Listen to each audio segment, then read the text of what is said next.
Monsieur Moussa Kiegoro Kamara, venez à la barre, s'il vous plaît. Veuillez vous décoiffer. Hein.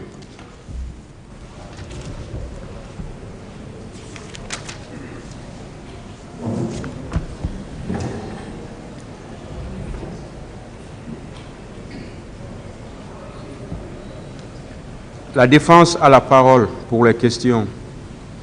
Merci, Monsieur le Président. Merci, Messieurs les assesseurs. Monsieur le Président, je ne vais pas être trop long. Alors, je vais aller très rapidement.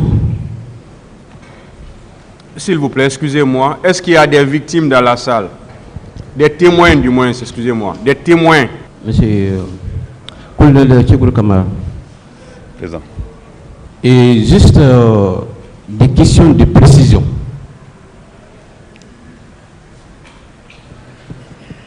Au stade du 28 septembre, précisément au niveau de l'esplanade, vous avez fait combien de temps à l'esplanade du stade? Merci. Juste combien de temps? Merci. Je l'ai précisé hier que je n'ai pas duré au niveau de l'esplanade du stade le 28 septembre. Je venais juste pour sensibiliser les gens, comme je l'ai tantôt dit, et c'était dans les environs de 9h, entre 9h et 10h, je n'ai pas la précision sur le temps exact. Et quand je me suis adressé aux gens, certainement c'est sur les vidéos, sur YouTube, et puisqu'il y avait le Toyiboué derrière, on ne comprenait pas derrière ceux qui sont derrière, mais ceux qui sont devant quand même, qui m'ont applaudi. Et entre-temps, je suis resté dans ce temps, enthousiasme-là, on m'a dit que les libertés de l'autre côté. Donc, le temps exact, je ne vais pas le dire, mais à peu près une dizaine, quinzaine de minutes, si vous regardez un peu la vidéo, vingtaine de minutes. En tout cas, je n'ai pas la précision sur le temps. Bien. Alors, juste au niveau de la rentrée, vous avez vu parmi les leaders qui en première position? La rentrée, par rapport à quoi? Est-ce que la rentrée de Gama de l'autre côté ou quand il y a Haïti déjà? Oui, à partir de l'esplanade, vous êtes rencontrés. Parce que vous avez dit ici que dès que vous êtes rentré, vous avez croisé un leader. C'était qui?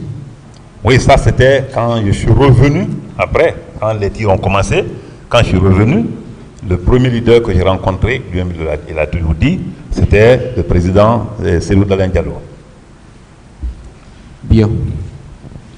Il était seul ou bien il était accompagné par d'autres leaders? Sur le champ, quand je l'ai rencontré, il y a des gens qui couraient, qui nous dépassaient. À part ceci-là, lui venait seul. Donc cela veut dire que après là-bas, vous les avez accompagnés directement au niveau de clinique Ambroise Paré? Non, comme je l'ai expliqué, c'est quand lui et moi on venait, on a vu Jean-Marie Touré qui était déjà pratiquement assommé et il pleurait à mon nom. C'est lui-même qui m'a dit, voilà encore, je suis parti par là-bas. Et pendant ce temps, lui et moi, on était déjà dans le truc. Je suis parti le prendre. Avant que je me retourne, comme je l'ai dit dans ma déposition, il était déjà aussi à terre. D'ailleurs, c'est en ce moment que ce monsieur-là, quand il a donné un coup de pied, il est parti. Et après, il s'est retourné pendant que je prenais Dalein. Il a toujours dit, il m'a donné le coup de bâton ici. Le bâton qu'il faisait pour assommer dans Dalein, ce bâton-là, il s'est servi pour me donner aussi les coups. Et malgré tout, heureusement que je n'ai pas lâché. Et les gens sont venus au secours. Et on a parti comme Baouli le dit. Voilà, et vous allez préciser cette partie. Et le parquet a tellement insisté sur là-dessus, même les avocats de la partie civile. Tantôt on dit que c'est vous qui êtes venu sécuriser les leaders jusqu'au niveau de Ambroise Paré. Tantôt on dit que c'est Abakar Sidik Diakité et Ditumba. Vous pouvez nous donner la précision? Vous avez envoyé qui au niveau de Ambroise Paré? c'est moi-même qui étais dans la voiture pour envoyer les leaders en Bouraï-Paré. Je suis certain que les leaders eux-mêmes sont encore vivants. Ils seront vraiment même capables de venir donner encore la précision ici si la Cour en a besoin. Mais je sais déjà que leur déclaration se trouve sur cassette et même sur les réseaux sociaux. Ok, je continue. Ils ont posé la question encore. Est-ce qu'au moment où vous avez conduit le leader au niveau de Bouraï-Paré, en même temps vous pouvez être à l'esplanade ou au stade pour tirer sur les manifestants? Parce que ça a été posé, cette question a été posée. Est-ce que vous pouvez être en même temps les deux? Bon, je pense que ceux qui l'ont dit vont apporter les preuves si on peut être à la fois au nord et au sud. Donc, il me dit que moi j'étais avec les leaders, eux-mêmes l'ont dit. Jean-Michel Baouri même, en tant qu'intellectuel, en tant que personne d'État, homme d'État, je veux dire, il a toujours dit le cheminement même l'itinéraire qu'on a emprunté. Je pense que lui, il était cerné. Il a tout expliqué. Comment on peut être en même temps chauffeur de ces gens-là, les envoyer dans les lieux sûrs, et au même moment être encore complice ou l'auteur d'une autre infraction quelque part dans la ville. Ce qui est difficile, c'est tout ça. C'est l'image de notre pays. Mais l'essentiel, nous sommes devant le tribunal. Je pense que le tribunal sera en mesure de clarifier tout ça pour que la vérité soit vraiment dite plutôt au vu et sur de tout le monde. Bien. Je vais revenir un peu en arrière pour ce qui concerne le 27 septembre, le 28 septembre et le 29 septembre. On va commencer par le 27 septembre. Est-ce que vous avez été appelé une seule fois pour vous annoncer la réunion qui a eu lieu? D'accord. 27, je ne sais pas, 26, 27, je pense qu'ils ont voyagé sur la baie. Et même ce voyage, là, si vous remarquez, je ne suis pas sur les images parce que je n'étais pas informé pour le voyage. Et je n'étais même non plus, je n'étais pas impliqué par rapport au voyage. Et encore, par rapport à cette réunion que les gens, tout le monde en parle, s'il y a eu réunion, je dis toujours, s'il y a eu réunion, je n'étais pas informé et je n'ai pas y participé. Ni vos éléments. Ah non, les réunions de ce genre, c'est le sommet, ce n'est pas des éléments, j'espère. Bien. Également,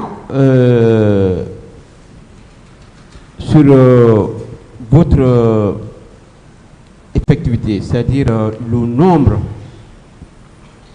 des éléments que vous avez au niveau des services spéciaux. Je l'ai dit, c'est des éléments qui étaient détachés de la police et de la gendarmerie. Donc, ils sont capables de nous donner l'effectif, mais moi je dis que c'est 200 personnes. Et vous voyez, 200 personnes, y compris l'administration et tout, nous étions dans les fourchettes de 200 personnes. Donc, ce sont des détachés. On sait déjà qu'il y a un service créé pour une mission spécifique. À l'époque là, c'était vraiment pas prendre 1000 personnes ou 2000 personnes pour un travail de ce genre, qui était un travail technique opérationnellement. Bien. Et par rapport aux éléments, les patrouilles, c'est chaque jour ou bien seulement le 28 septembre 2009 que vos éléments sont partis au stade? Cela est sûr, oui, cela est connu de tout le monde. Vous savez que tout le que Dieu fait, comme je l'ai dit tantôt, la patrouille était déjà planifiée de façon à ce que, et le matin et la nuit, qu'il y a des équipes qui tournent. Les équipes qui tournent. Et c'était comme ça. C'est pourquoi je parle de patrouille diurne et nocturne. Et ça, c'était connu de tout le monde. Et là, il n'y a pas de débat là-dessus, quoi. Bien. Et par rapport à la planification, est-ce que vous pouvez préciser, vous pouvez dire ça devant le tribunal, que la répartition là n'émane pas de vous? Non, la planification d'éléments de patrouille ne peut pas, ne pas être faite par un chef. Tu donnes seulement l'ordre. Je voulais que la patrouille nocturne sorte et la patrouille diurne sorte pendant que les autres se reposent et un autre groupe est sur pied. Si vous voyez souvent que les gens pensaient qu'on était même 300, 400, c'est parce que à tous les nouveaux, on était là pour tourner la forêt de Kakimo partout. Donc, je pense que la découverte de la forêt de Kakimo a été faite par nous, prenant souvent ce jour-là des bandits ou les présumés bandits, des armes de guerre. Donc c'est que c'était une patrouille nocturne et diurne et c'était une planification simplement, sinon on n'était pas nombreux. Voilà. Bien. Au stade, est-ce que ce jour-là, vos éléments étaient armés? Je pense qu'ils l'ont dit dans leur déposition. Ceux qui étaient de patrouille, ils sont arrivés effectivement ça parce qu'ils suivent les gens progressivement. Donc quand il y a chose, et j'ai dit pourquoi ce dispositif, c'est pour éviter que les magasins soient pillés, que les gens s'attaquent aux biens d'autrui et les marcheurs, parce que les marchés passifs souvent, vous savez comme moi, ça se termine chaque fois par des problèmes entre policiers, gendarmes et manifestants, vous le savez. Et malheureusement, c'est les citoyens lambda qui paient les frais. Bien. Je vais poser une question parce que la partie civile pensait que c'est vous qui avez donné... S'il vous plaît, mettez les téléphones sur le mode silencieux. C'est vous qui avez ordonné l'ouverture la porte du stade. Est-ce que vous pouvez préciser ça pour devant le tribunal? Parce que là, vous n'êtes jamais rentré à l'intérieur du stade. Et comment se fait-il que vous pouvez ordonner l'ouverture? Dès lors que vous êtes venu, vous avez trouvé que même les gens se trouvaient au niveau du stade. Donnez cette précision-là devant le tribunal. Comme je l'ai dit tantôt hier, les leaders et moi, on s'est séparés juste après la porte, c'est-à-dire la porte d'entrée officielle de Gamal. Et à ce niveau, ils sont venus vers leurs militants, à le but de les annoncer qu'un consensus est trouvé, ils vont reporter. C'était l'objectif. Et comment ils ont fait pour ouvrir le stade ou pas, c'était pas ma présence et je ne sais pas qui a ouvert réellement. Hein. Bon, moi j'ai été surpris hier du fait que cette question-là a été posée, alors que vous n'étiez même pas. Je l'étais plus que toi. C'est pas une question. Ah, ok. Alors, lorsqu'il y a manifestation, vos éléments, ils sont devant la police et la gendarmerie ou bien c'est derrière? Bon, lorsqu'il y a manifestation... N'importe quelle manifestation, hein? Non, lorsqu'il y a manifestation, lorsqu'il marche, moi je vous dis, notre rôle, le rôle de ces hommes-là, c'était pour rester derrière, encadré. On l'a toujours fait, même si c'est une marche pacifique. Prenons un exemple sur l'arrivée de Moutaba. Le président Mouta Diallo. Quand il est arrivé une fois, il y avait un engouement et tout. Et mes hommes étaient là-bas. Moi, mais je suis venu, je marchais, j'étais sur le pied de la voiture de Moutaba. On a marché de l'aéroport jusqu'à encadrer jusqu'au niveau de Amdala. J'étais à pied. Moutaba, je sais qu'il est quelque part au bout du monde, il me voit. Donc, c'est comme toujours. Nous, on est là pour veiller si les bandits ne vont pas profiter de ces marches-là ou de ces manifestations-là pour s'attaquer aux biens d'autrui. Donc ça veut dire qu'ils sont toujours derrière. Et la police et la mairie, étant dotée de matériel adéquat pour le maintien d'ordre, vont toujours rester devant. Parce que l'objectif est qu'il faut dire aux manifestants de ne pas venir à telle zone. Vous savez comment ça se passe entre policiers et gendarmes. Ça c'est de façon classique, que ce soit ici ou ailleurs dans le monde. Ça veut dire que simplement que notre mission, c'est d'être derrière et encadrer les gens. C'est pourquoi la question qui a touché Souri hier, ça m'a irrité, mais je ne pouvais pas extérioriser ce que j'ai ressenti par rapport à sa déclaration, parce que le président me l'a interdit. Monsieur Camara, Ouais. une fois de plus, Ouais. vous n'êtes pas obligé de faire des commentaires qui n'ont pas trait à la question qui vous a été posée. D'accord. Répondez tout juste à la question. Et surtout, restez dans le contexte de la question. Merci, vous plaît. monsieur le président. Vous n'avez pas besoin de trop de commentaires. Ok. Alors, est-ce que M. Abakar Sidiki Toumba Diakité peut vous donner les ordres? On donne des ordres. Oui, quelle que soit la nature. Non, on n'a pas lié. Parce qu'on nous a fait savoir ici hier, avant-hier plutôt, qu'ils ont entendu que c'est Abakar Sidiki Diakité dit Toumba qui vous a donné l'ordre. Est-ce que lui peut vous donner les ordres? Pas de tout, j'étais commandant, il était lieutenant. Bien qu'il gérait un régiment, mais il était lieutenant. Donc cela veut dire que lui ne peut pas vous donner les ordres? Pas du tout. Alors,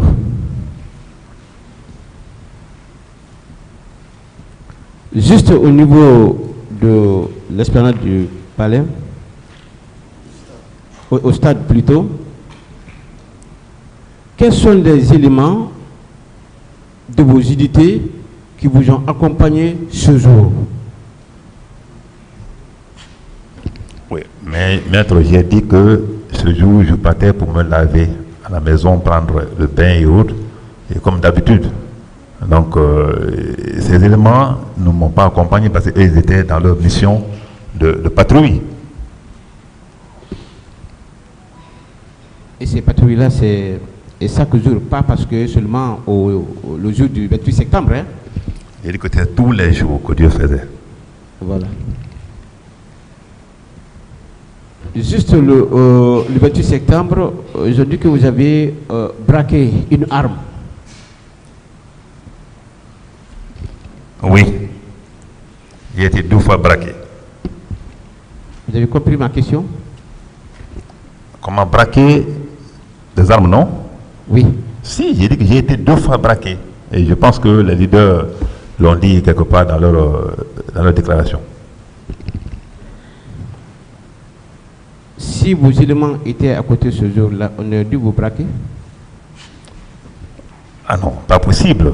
Pas possible. Et s'ils pouvaient le faire, parce que ce qui était là-bas était plus hargneux, je ne sais pas comment ça pourrait se faire. S'ils ont osé me braquer, ils pouvaient braquer n'importe qui. C'est juste du côté de M. Honorable Faisal Marie Doré. Et lorsque vous avez pris part pour aller le sécuriser, pensez-vous que vous n'avez pas pris le risque pour aller le prendre et envoyer à côté de l'Elassile d'Alain Diallo? Parce que là-bas, on vous a menacé que si vous faites un pas, ils vont tirer sur vous.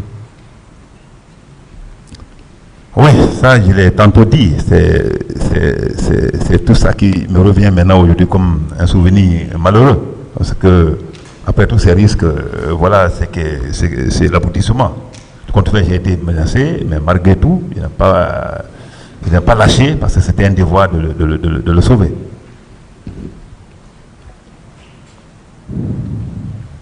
Bien. Au stade du 28 septembre, vous confirmez effectivement que ce sont des bureaux russes qui sont venus au stade. Vous confirmez ça? De toute façon, monsieur, oui. Maître, oui. Parce que je pense que de tout le trajet, Koza, Mdalaï jusqu'à Bameto là-bas, jusqu'au stade, je pense que, comme vous le savez d'habitude, il y a tout accrochage entre policiers, gendarmes et manifestants. Mais je pense qu'il n'y a pas eu de mort. Nous, c'était leur arrivée, je pense aussi que les gens étaient déjà installés au stade. Alors que les policiers et gendarmes étaient à côté. Les gens étaient déjà installés. La porte a été cassée devant les gens. Ils sont rentrés, ils se sont installés. Ils ont même prié à l'intérieur, il n'y avait pas de problème. Il a fallu leur arriver pour qu'il y ait ce tohu-bohu qu'on est en train de gérer aujourd'hui, malheureusement, qui est sur la tête de tout le monde. Hier, on vous a demandé que si vous pouvez identifier un seul élément parmi ces bureaux rouges, est-ce que vous êtes en mesure d'identifier tandis que vous n'êtes même pas à l'intérieur du stade? Non, mais ça c'est impossible. Vous ne pouvez pas, hein? Alors, vous ne détenez pas d'armes. Est-ce que ce jour-là, vous pouvez tirer en rafale? C'est-à-dire que vous ne détenez absolument rien comme arme. C'est une question? Oui, c'est une question, monsieur. Merci, maître. Je dis toujours que je ne suis jamais doté d'armes. Ça, au moins, c'est clair. Je défie quiconque. Et je connais à quand il faut utiliser l'arme. J'ai fait le front. Je sais à quand il faut utiliser l'arme et contre qui il faut utiliser l'arme. Ce n'est pas contre les citoyens. Sinon, c'est vrai qu'il a encore été plus chaud qu'ici. Oui, je pose cette question parce que ça a été dit hier que vous avez tiré en rafale, tandis que vous ne tirez pas. C'est pourquoi j'ai dit que c'est une question de précision. Okay. Alors, je vais revenir un peu par rapport au cas de Sidi Atouré. Le groupe que vous avez transporté pour Ambroise Paré, est-ce que Sidi Atouré faisait partir? C'est une question? Oui, c'est une question, oui. Je disais non. J'ai dit que j'ai perdu ces gens-là de vue quand quelqu'un veut me dire, nous sommes avec les Sidi Atouré, ils sont plaisés, envoyez-les à l'hôpital. C'était dans ce pays-là, et franchement, je vous ai dit que je n'ai même pas remarqué la personne qui m'a demandé, qui m'a dit, mon commandant, les Sidi Atouré aussi sont là, il dit, mettez-les dans la voiture, envoyez-les à l'hôpital. Et puis moi j'étais déjà, il avait même débarqué mon chauffeur, j'ai pris la voiture moi-même parce qu'il n'y avait plus de place dans ma voiture, et j'ai pris moi-même le volant et continué à Ambroise Paré. Bien. Je vais poser une question encore. Qui assurait le commandement de ces opérations de maintien d'ordre? Je l'ai dit, et comme hier, il n'y en a pas des mieux placés parce qu'il a dit qu'ils ont fait une réunion. Donc il est mieux placé pour venir nous dire ici qui commandait qui par rapport au maintien d'ordre. Comme le maintien d'ordre ne relève pas de ma compétence, ce n'était pas tellement un problème préoccupant pour moi. Donc je ne sais pas. Bien.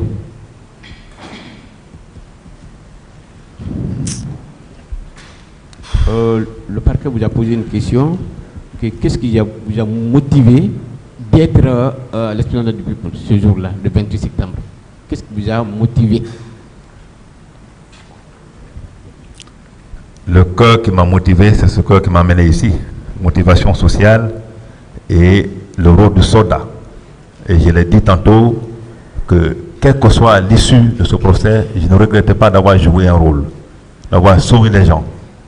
Parce que la vie est faite ainsi. Donc l'issue n'est pas un problème. L'essentiel que j'ai joué ce rôle qui a été apprécié par ceux-là pour lesquels j'ai joué ce rôle. Donc c'est un rôle de soldat que j'ai joué et ça, cette motivation, même aujourd'hui, si ça dit, bien que je suis avec la cour, sinon je peux m'y rendre. Mais aujourd'hui, regardez comment on vous a récompensé d'avoir tout ce que vous avez fait pour ce pays-là. Qu'en dites-vous? Aujourd'hui, vous êtes à la barre. Bon, je me dis que c'est l'histoire d'un pays. Ça arrive. Et je ne peux pas vous dire exactement le sentiment que j'ai, mais un sentiment de réconfort enfin. Parce que après 13 ans, jour pour jour, vous savez, j'avais horreur d'attendre le 28 septembre dans l'année. C'est le jour le plus marquant pour moi. À chaque fois que le 26 et 27 arrive ou après même les jours suivants du 28 septembre, chaque année, je sautais rarement. Et ce qui fait que le 28 septembre là, si vous remarquez, depuis 13 ans, j'ai été une seule fois à un match de football. Parce que Antonio Soiré nous a envoyé des cartes pour aller suivre, parce en tant que président de l'ASFAC, la Fédération guinéenne de football. Donc, j'ai été la seule fois. Depuis lors, jamais, aucune image ne prouvera à personne ici que Koné Tchegoro a été à ce stade-là. Et jamais je n'ai prêté le franc à un journaliste, parce que c'est un mot qui me dérangeait. À chaque fois, je réfléchissais, quand la date arrive, je me dis, mais voilà, ma récompense. Et je me dis quelque part, à quand ce procès pour avoir lieu? Ou ici ou ailleurs. L'essentiel que ce procès ait lieu avant que moi je ne meure. Parce que c'est une question d'honneur et de dignité. Ne serait-ce que pour mes enfants, ne serait-ce que pour l'avenir et pour l'histoire. Donc, et puisque Dieu nous a donné l'occasion aujourd'hui d'être devant le président de cette cour et dire ce qui s'est passé pour que dans sa sagesse de procédure, qui se rende compte qu'est-ce qui s'est passé réellement, qui a fait quoi avant de prendre les actes qui est de son devoir. Je suis certain qu'aujourd'hui, j'ai un réconfort moral qui me dit enfin le jour est arrivé. Bien, on va revenir au niveau de Ambroise Paré. Est-ce que au niveau de Ambroise Paré, vous avez pu identifier Abakar Sidiki Diakité? pas à l'esplendeur du peuple. Ah oui, clairement et nettement, maître. Voilà, tranquillement. Ouais. Je dis, au niveau de Embrasse Paris, est-ce que vous avez pu identifier Abakar Siddique d'Akité? J'ai dit oui, clairement et nettement. Il était seul ou bien il était accompagné de son troupe? Non, il marche toujours avec sa troupe là. Donc c'était avec ses pick-up là et tout. Mais ceux qui ont débarqué le premier, qui sont venus vers nous, quand ils ont donné leur grenade à main, il dit que de remettre, si on traite les gens, ils vont nous faire exploser, et de remettre le bonhomme de M. Dalin dans la voiture. Et c'est moi qui ai ordonné de remettre rapidement. C'était avec les brancadiers. C'est bon, hein? C'est bon. La question est répondue. Non, c'est important, monsieur le maître, monsieur le président. Voilà. Mon colonel, quand vous êtes venu pour la première fois, comme nous avons tous aperçu au Val des Images, les gens vous acclamaient, les gens applaudissaient. C'était pourquoi? Moi, quand j'étais de passage effectivement vers chez moi, et comme je vous dis dans les fourchettes de 9h, 10h, c'est quand j'ai vu cette foule-là, c'est eux qui m'applaudissaient, et j'étais juste pour venir leur donner des conseils. Ils ont les prodiguer les conseils, tout, et pour que vraiment ils replient.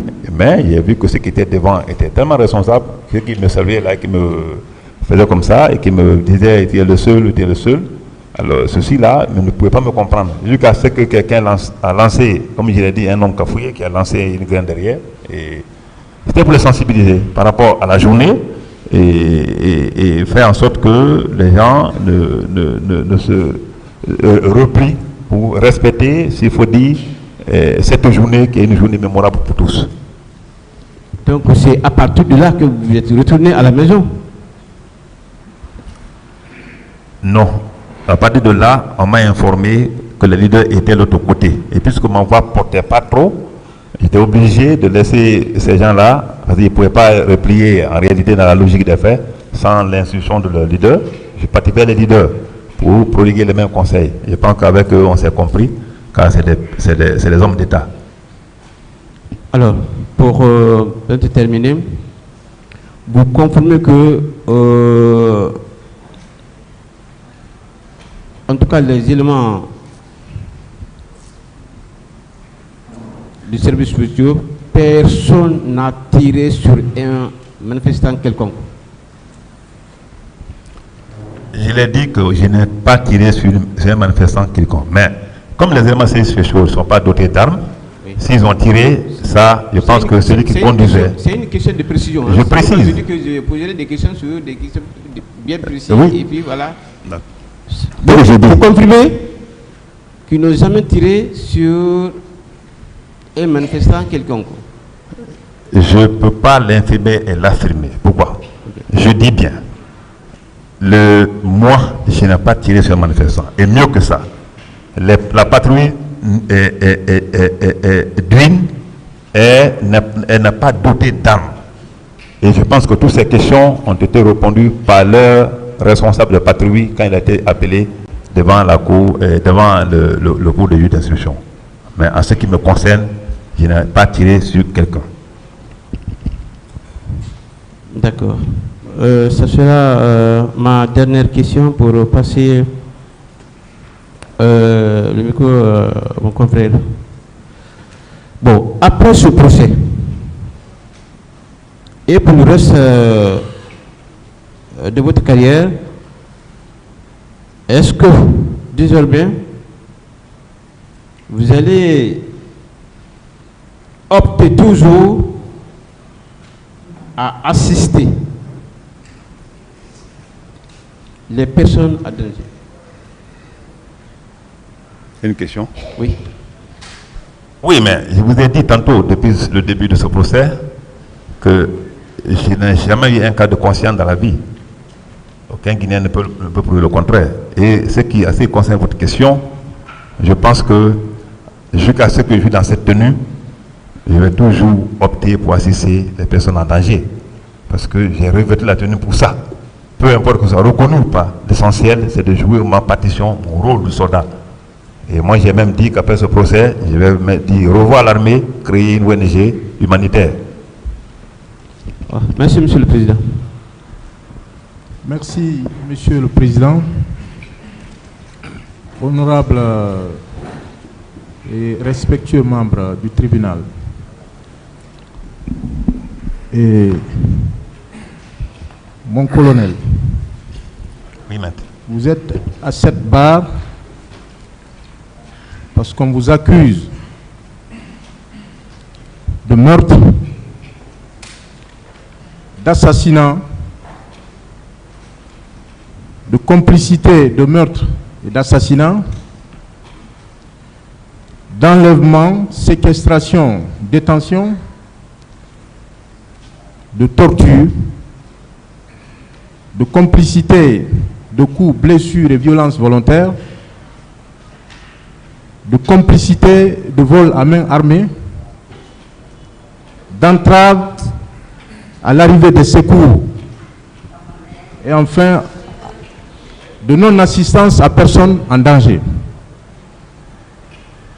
Vous avez écouté clairement les différentes questions posées par le tribunal, les avocats de la partie civile, le parquet. C'est des questions, à part celles posées par le tribunal, qui n'ont pas trait à ces infractions pour l'essentiel. Or, vous êtes là parce qu'on vous accuse de ces infractions. Vous avez quel sentiment aujourd'hui, après 13 ans, depuis pratiquement 2010, à l'ouverture de l'information, quel est le sentiment que vous avez aujourd'hui devant ce tribunal? Merci, maître. Et c'est difficile à dire. Et quand vous regardez un peu le déroulé de ces multiples infractions contre ma personne, je peux dire en un mot que je me remets à Dieu. Ça n'arrive qu'aux vivants. Quand quelqu'un pense que, quand je parle d'autres vont imaginer que c'est un éloge, non. Mais en réalité, cela ne me ressemble pas. En réalité, ces infractions portées aujourd'hui sur ma personne me fait honte. C'est une honte personnelle d'abord. Mon colonel. Suivez-moi, je vais finir, s'il vous plaît. Je suis choqué. C'est suffisant. Et je voulais simplement... Écoutez, n'êtes-vous pas angoissé devant ce tribunal? Je suis profondément angoissé.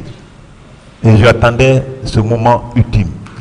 Parce qu'en 2017, c'est vous qui m'avez envoyé l'ordonnance de renvoi lorsque ils se sont prononcés là-dessus. Ma première réaction... C'est bon, hein, c'est répondu. Hein. D'autres questions, maître? Et je voulais préciser que vous m'avez confié, et c'est l'occasion de le dire, que vous avez confiance en ce tribunal, en cette composition. Depuis que vous avez été interrogé pour la première fois, vous m'avez confié que vous avez confiance en ce tribunal et que de ces travaux résulteront des décisions qui seront exemplaires. En tant que gendarme, que pensez-vous de la protection de la vie humaine? La vie humaine qui constitue le but suprême du droit, en tant que gendarme. Merci, maître. Par rapport à la confiance, cela n'est pas à discuter. Si dans ce pays, ce n'est qu'un noyau d'hommes comme ça qu'on a trouvé, c'est parce que vraiment ça a été bien tamisé. Et je pense que je ne suis pas le seul à avoir confiance à ce tribunal. Et je crois que le droit sera dit ici pour qu'enfin chacun soit situé sur son sort. Alors, par rapport à la vie humaine, moi je pense qu'aucun droit du monde ne prévoit qu'une personne peut ôter la vie à autrui. La vie en elle-même est un droit universel, est un droit même naturel. Ça veut dire que moi, quand je vis dans ces dossiers comme ça, je suis peiné, mais on est toujours obligé de rester derrière la justice. Elle est là pour nous départager. Et on a souvent parlé de 200 hommes sous votre autorité. Je veux avoir des éclaircissements. Quand on dit qu'il y avait 200 hommes, parce qu'on peut croire que ce jour-là, le 28 septembre 2009, vous étiez avec ces 200 hommes. C'est une question. Qu'est-ce que vous en dites? Bon, ce qui est paradoxal. D'abord, j'ai dit comment je suis venu, comment j'étais. Et j'ai expliqué que la patrouille était nocturne et diurne. Ceux qui sortent le matin ne peuvent pas sortir le soir. Et les 200 personnes, ça, c'est y compris toute l'administration, y compris tout le monde. C'est un service créé pour les circonstances données. On ne pouvait pas envoyer 200, 300 personnes là-bas, comme opérationnel. C'est pas possible. Donc, je vous dis que ce jour-là, j'étais avec mon garde comme mon chauffeur, et surtout, je précise qu'il y avait des services, il y avait des patrouilles. Donc, pratiquement, même 20 ou 30 personnes ne peuvent pas sortir par jour. C'est pas possible. Parce qu'il faut des gens qui travaillent, il faut la corvée et tout. Il faut le piquet. Il y a tout ça là, dans la composition d'un service opérationnel, il y a tout ça qui compose. On ne peut pas rentrer dans tout ça. Et moins tout ça, l'effectif qui reste, comme ça peut être 200 personnes, ou même 20 ou 30 personnes au stade. C'est bon. Pour la patrouille. Et au stade, ce jour-là, vos agents, les agents de votre service qui étaient là, étaient sous le contrôle de qui? J'ai dit qu'il y avait la patrouille, et la patrouille était composée, c'est-à-dire c'est essentiellement le colonel Farima qui planifiait la patrouille.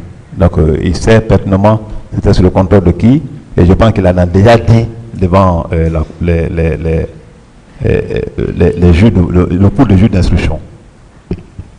Conformément aux normes d'intervention, vous parlez de patrouille diurne et nocturne. Et conformément aux normes, je veux parler des normes d'intervention dans ce cadre-là. Est-ce que vos agents portent des armes? Oui et non. Non si c'est la patrouille journalière, et oui si c'est la patrouille nocturne.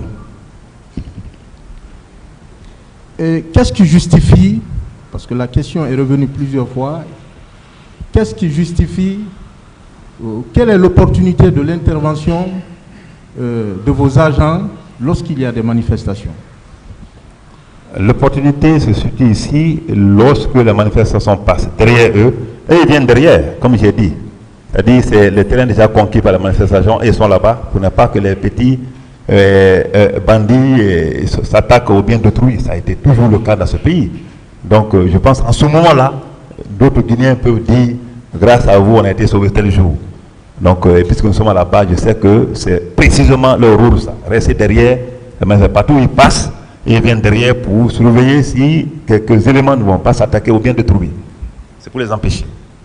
Est-ce que donner des ordres, que ce soit à votre niveau ou au niveau de Farimba, donner des ordres aux agents, est-ce que cela pose problème? Donner des ordres dans le bon sens, par exemple. C'est ça. Ça dépend des ordres. Parce que même l'armée a modifié un peu le règlement militaire en fonction de ça. Quand on disait dans le temps que celui qui donne l'ordre en est responsable. Non, ça c'est fini. C'est modifié. Si on donne l'ordre, si l'ordre n'est pas normal et que tu l'exécutes, tu en es responsable devant la loi et devant la juridiction militaire. Donc ça veut dire donner des ordres dans le sens positif n'est pas vraiment quelque chose de mal en soi.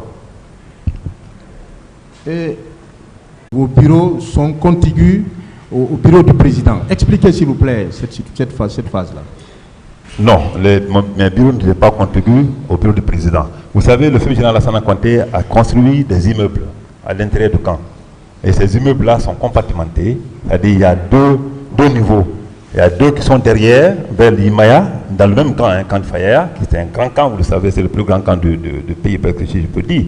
Donc, deux bâtiments de l'autre côté, mais tous les autres bâtiments là, de B1 à B13, B12, sont tous l'autre côté où se trouvait la présidence. Donc, et moi j'étais au départ à l'autre côté. Donc, après mon accrochage avec Toumba, ils m'ont fait sortir. Le général Sekouba m'a fait sortir dehors. J'étais maintenant dans un bâtiment isolé, vers Yimaya maintenant là, aux mains, juste à la porte du camp, à 5 mètres ou 2 mètres de la porte du camp. Quelle est la distance qui séparait vos bureaux de ceux du président? Bon, à peu près la distance. Ouais, à peu près, peut dire, estimé à 200, 300 mètres, hein, on peut dire comme ça. Mais il y a un mur séparatif qui sépare les deux entités. L'autre côté, le camp là, on appelait ça le régiment. Et nous, on était déjà vers Yimaya depuis le début de l'affaire. Maintenez-vous que les échanges entre M. Sidi Touré et le président Moussa Dadis Camara ne se sont pas déroulés en votre présence? Est-ce que vous le maintenez? Je le maintiens bien et je regrette fortement que ce soit dans mon déposition et que je n'ai pas prêté attention quand Adam faisait la lecture. Certaines personnes se posent toujours la question de savoir ce que vous étiez venu faire au stade du 28 septembre, le 28 septembre 2009. Qu'en dites-vous? Bon, sauf que les gens ne me posaient pas la question de savoir sur d'autres scènes de crimes ou de conflits, pourquoi j'ai été éteint de ceci, cela. Et puisque vous là tourné au vinaigre, aujourd'hui on me pose la question pourquoi tu es venu. Quand tu poses la même question au président Selou Talin, président Mokhtar ou Baouri, ou Jean Madouré s'il vivait encore, il aurait dit non, c'était nécessaire qu'il soit là. Le fait que j'ai entendu le coup de fusil, je suis venu, c'était un devoir militaire. Ça, c'est un devoir de soldat. Ceux qui ont entendu qu'ils ne sont pas venus, croient aujourd'hui qu'ils sont sauvés. Mais ils ont un cas de conscience. Parce que s'ils avaient agi comme moi, on aurait sauvé davantage de personnes. Portiez-vous une arme ce jour, ceinturon, arme, peu importe? D'abord, généralement, comme vous le savez, je porte les tenues évasées. Donc, pas de ceinturon. De 9h, 10h, entre 9h et 10h. Je ne sais pas maintenant quelle heure exacte, parce que franchement, il ne faut pas inventer les choses. Quelle était l'atmosphère à cet endroit? L'atmosphère était calme. Les policiers et les gendarmes se regardaient à distance. Les agents de maintien d'ordre et manifestants se regardaient à distance. Et moi, je suis venu dans ce vide-là, parce que les autres étaient sur l'esplanade. Et les manifestants étaient juste en face de Manizé, qui regardaient un peu les vidéos. Et je suis venu, j'ai regardé ma voiture, je ne me suis même pas adressé aux gens là. En réalité, demandez-les, il n'y a aucune vidéo qui ne peut le prouver. Et je suis parti directement vers les manifestants. Et si vous me voyez, je suis seul au milieu de cette foule qui est en train d'applaudir. Pouviez-vous, dans ces circonstances-là, en ce moment précis, tirer sur un manifestant? À moins qu'on soit fou, sinon quelqu'un qui applaudit pour toi, qui est en train de te vationner, il n'y a pas de possibilité de tirer. Et mieux, je n'étais pas armé. Et même si j'étais armé, c'est impossible, c'est impensable. Est-ce que vous auriez pu tirer sur une personne, sur un manifestant dans cette foule et que vous ne soyez pas lynché? C'est pas possible. Je ne veux pas tirer sur les manifestants, c'est un manifestant dans une foule comme ça, enthousiasmé, et que les gens continuent à applaudir pour toi. Moi, je ne sais pas comment le chemin là peut être établi. Et on parle de l'ouverture du stade. Étiez-vous à l'époque des faits directeur du stade du 28 septembre? Pas de tout. Je rappelle que il y a une note de service au dossier, la note de service numéro 043 portant fermeture du stade du 28 septembre. Donc, s'il y a quelqu'un qui doit répondre à cette question de l'ouverture du stade, c'est bien le directeur du stade, Ibrahima Sori Keta, dit Petit Sori. Affirmatif. Oui. Et l'expression faux problème, on est revenu là-dessus hier, faux problème, signifie-t-elle violence, viol, meurtre, assassinat ou toute autre infraction? Faux problème. Vous savez, c'est difficile de gérer nos jargons militaires dans des circonstances comme ça. Alors, sinon, faux problème pour moi, même ceux qui étaient déjà interpellés là, ils ont créé des faux problèmes. Toi, tu es couché chez toi, quelqu'un te dit sors, tu vas marcher. tu sors, tu marches en son nom. Il n'a aucune, il n'a aucune autre emprise sur toi. Il a dit seulement sortir, il va marcher. Pour quel motif, je ne sais pas. Pour quel intérêt, je ne sais pas. Alors, pour moi, c'est un faux problème. Parce qu'on vient t'interpeller dans ça. Ne serait même que prendre les gaz là, c'est déjà des problèmes. Et on vient t'interpeller dans ça, on te met dans des picotes, et généralement on t'envoie. Ou généralement tu es là, tu es privé de ta liberté pendant que tu es En assis. ce moment-là, lorsque vous avez dit faux problème, Ouais. est-ce que vous avez pensé au Pas meurtre? de tout, pas de tout, pas de tout. C'est ce que j'ai dit, la pensée qui m'est venue dans la tête, c'est que je vous dis comme ça. Pas de tout. Et je pense que c'est pas ça. Mon colonel, que répondez-vous à la polémique autour de votre propos, quand certains ont dénaturé votre propos au stade ou devant le stade? Certains disent que vous avez affirmé vous voulez accéder au stade, allez-y, mais les conséquences, vous allez en tirer. Attendez, je n'ai pas fini. Nous vous ferons porter la responsabilité de ce qui surviendrait. Vous allez être tué. Vous allez vous faire tuer. C'est terminé. Je vous avais dit de faire attention. Ça apparaît dans plusieurs procès-verbaux. Cette polémique-là, qu'en dites-vous? Maître, c'est vraiment grave. Je pense que ces mots ne sont pas de moi. Et mieux que ça, si cela était vrai, les gens qui étaient autour de moi, c'était pas maintenant les manifestants. On peut estimer que ça, c'est des petits garçons qu'on rencontre, qu'on ramasse dans le quartier. Mais j'étais en face des personnes ou des hommes d'État. Quand on parle des Sidia, quand on parle de président Baouri et autres là, et le président Selou, tu leur dis, vous allez vous faire tuer, et après vous comprenez sur un consensus, ça c'est impossible. Et un de deux, je pense que les gens n'allaient même pas partir. Si moi j'avais des informations comme ça, et j'avais des idées comme ça, j'avais prononcé comme ça, je n'allais pas permettre les gens de partir. Mais comment se fait-il que je prononce ces mots, et que c'est même avec des gens qui ne sont pas des petits hommes, hein, et que ces gens-là et moi, qu'on trouve un consensus sur la base des missions à accomplir. Alors, moi, je tombe de nu. Mais dans ce pays, hein, qui veut tuer son chien, l'accuse de rage. Vous ne voyez pas une contradiction, parce qu'au même moment, c'est en une seule phrase, pratiquement, que vous avez employé ce que vous avez dit, des conseils que vous avez prodigués, comme vous l'avez dit hier. Est-ce que vous aurez pu employer toutes ces expressions-là au même moment? Parce que c'est dans beaucoup de procès-verbaux. Oui, mais ça, l'expression n'a pas un conseil, c'est une alerte. L'expression dont vous faites allusion n'a pas un conseil. Hein? Est fortuit comme ça. Quelqu'un peut le dire, un homme normal peut le dire comme ça aux gens. Et si je le disais, les gens n'allaient pas partir. Ça, au moins, c'est clair. Moi, mon problème, c'est quoi? J'ai juste dit que si j'avais dit cela, c'est impossible que ces gens, les personnes aussi, hautement intellectuelles, allaient se permettre d'y aller. Et ils n'allaient même pas me donner le temps d'aller à un consensus, c'est pas possible. Mon colonel, est-ce que vous auriez pu dire au même moment, vous allez vous faire tuer, vous allez endosser la responsabilité, et c'est terminé? Toutes ces expressions-là qui ont été employées dans les procès-verbaux, est-ce que au moment X, vous auriez pu employer toutes ces expressions-là à la fois? Pas de tout. Vos propos étaient, est-ce que vos propos en ce moment-là étaient constitutifs de menaces?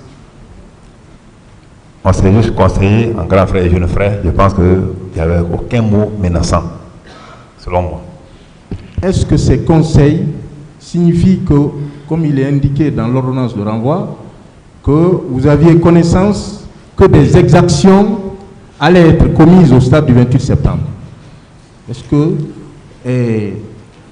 ces conseils, les conseils que vous avez donnés, est-ce que ces conseils signifient que vous avez connaissance d'une planification quelconque, d'un massacre quelconque au stade du 28 septembre ce jour? Pas de tout. Et si je le savais et s'il y avait une information déjà, moi, je n'allais pas venir. Ça, au moins, c'est clair. Je ne suis pas aussi bête que ça. Est-ce que, parce que là aussi, il y a des difficultés, il y a des confusions, vous pouvez faire une présentation sommaire du stade du 28 septembre à partir de l'esplanade, hein, le portail, la cour, Parce qu'il y a une cour dans une cour, ce qu'on ne comprend pas. Les gradins, la pelouse, est-ce que vous pouvez procéder jusque là où vous êtes venu, quand vous êtes rentré, là où vous êtes venu récupérer certains leaders? Comme je l'ai dit tantôt, maître, effectivement, vous avez c'est la description, s'il faut dire, normale que vous venez de donner. Il y a d'abord l'esplanade, après un grand portail. Quand vous ouvrez ce grand portail-là, vous tombez dans un vide, où il y a même des bâtiments de sport, il y a même les gens qui y logent. Donc ça, c'est la cour de stade. Tout ça, là, les gens appellent stade. Et après, vous avez une autre cour à l'intérieur, où se trouve la pelouse, où se trouve même le gradin, comme vous le dites, tout. Ça, c'est pas à ce niveau-là. Moi, j'ai croisé l'œil d'Alain juste à la porte là-bas, la porte de cette pelouse-là. Je venais en courant, c'est lui que j'ai croisé et je pense que quand il sera là, il va le confirmer. Vous étiez avec qui lorsque vous rentriez au stade? Parce que vous avez dit que vous êtes rentré en courant. Vous étiez avec qui? C'est seul mon gars de corps qui me suivait. Lui me suivait en courant. Il a remarqué, même dans la foule. Vous maintenez que c'est M. Baouri et l'âge Selouda Diallo et feu Jean-Marie Doré que vous avez envoyé à la clinique Ambroise Paré? Effectivement, plus deux autres que je ne connais pas. Je ne sais pas s'ils me voient maintenant, ils peuvent témoigner à distance.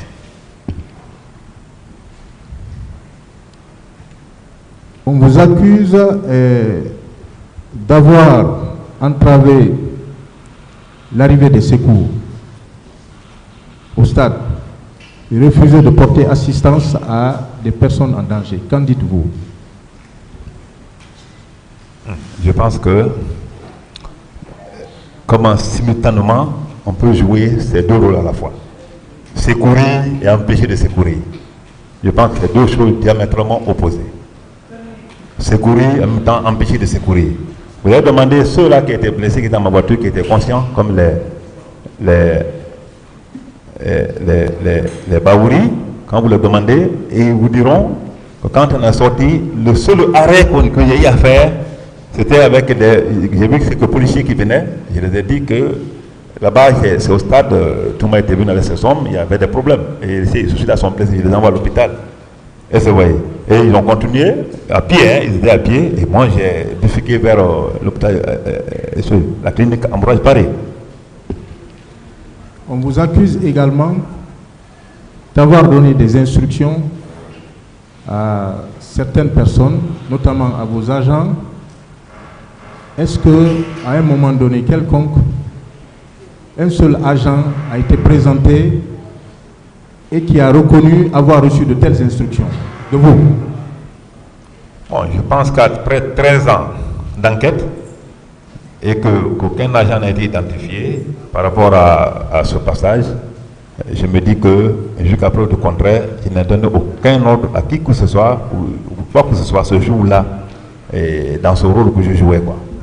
Sauf que celui qui me dit, mon commandant, il y a les Syriens qui aussi sont blessés, il dit mettez-vous dans les voitures, envoyez-les à l'hôpital. Et lorsque vous êtes revenu au stade, suite à l'appel radio, vous informant que des tirs retentissaient au stade, quelle était la situation générale en ce moment-là au stade? Moi, je vous dis, je l'ai dit tantôt que quand je rentrais maintenant, on entendait les tirs par intermittence. Ce n'est pas maintenant un tir nourri ou un tir par coup de rafale, mais le tir par intermittence. Donc, pratiquement, et c'était pas le chemin là, c'était pas dans le vide là, pas dans le vide là, je pense que c'était derrière là-bas vers la pelouse, par intermittence. Okay. Est-ce que cela représentait pour vous-même, parce qu'il y avait des tirs, est-ce que cela représentait pour vous-même un danger? S'il vous plaît, au niveau de la mezzanine, il y a trop de bruit. Est-ce que cela représentait pour vous un danger vous-même? Un danger potentiel, mais pas de réel. Quand on entend que ça tire, si ce n'est pas le cœur de soldat, c'est difficile d'y aller. J'ai fait le front. Quand on dit aller faire une reconnaissance d'un point à un autre, alors que ça tire, c'est le cœur qui vibre d'abord. Mais puisque tu es appelé par un devoir, tu es obligé d'y aller, à lui d'accomplir ta mission. En dépit de ce danger, qu'avez-vous fait? En dépit de ce danger, il y avait un danger. Qu'est-ce que vous avez fait concrètement? Oui, mais j'ai minimisé. J'étais dans un dilemme. Mais j'étais obligé de minimiser le danger pour pouvoir au moins, une fois déjà sur le terrain, et que, sachant déjà que tout le monde était informé que les gens y étaient, alors pouvoir au moins jouer un rôle. Et je pense que ce rôle, je l'ai joué. Donc vous avez pris un risque de sauver certaines personnes. Un grand risque, s'il faut dire. Est-ce que vous auriez pu tirer sur des manifestants au stade du 28 septembre devant les leaders politiques sans que ces leaders ne réagissent? Pas de tout, pas de tout. Et mon nom sera aujourd'hui sur toutes les lèvres.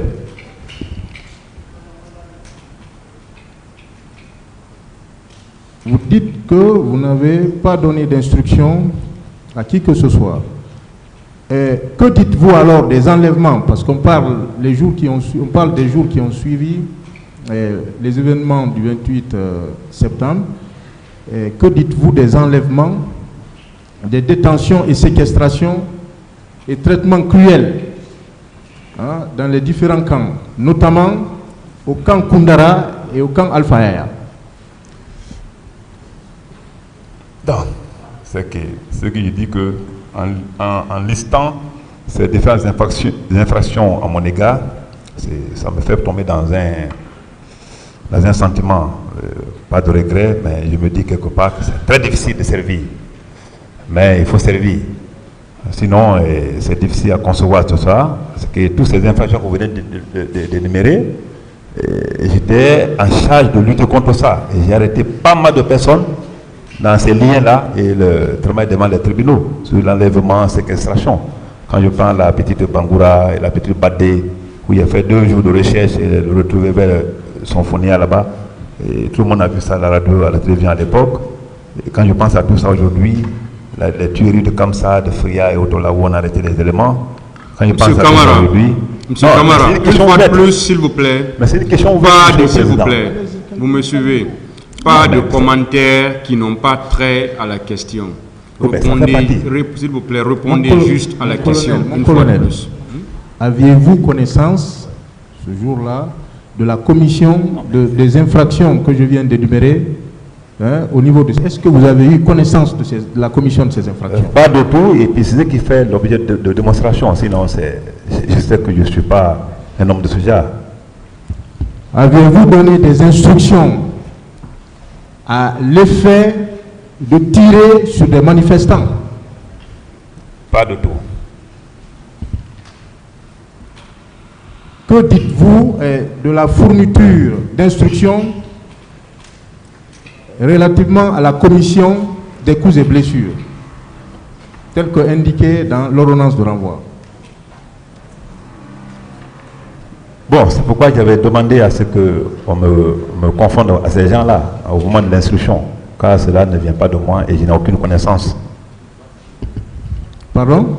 Cela ne vient pas de moi et je n'en sais rien du tout.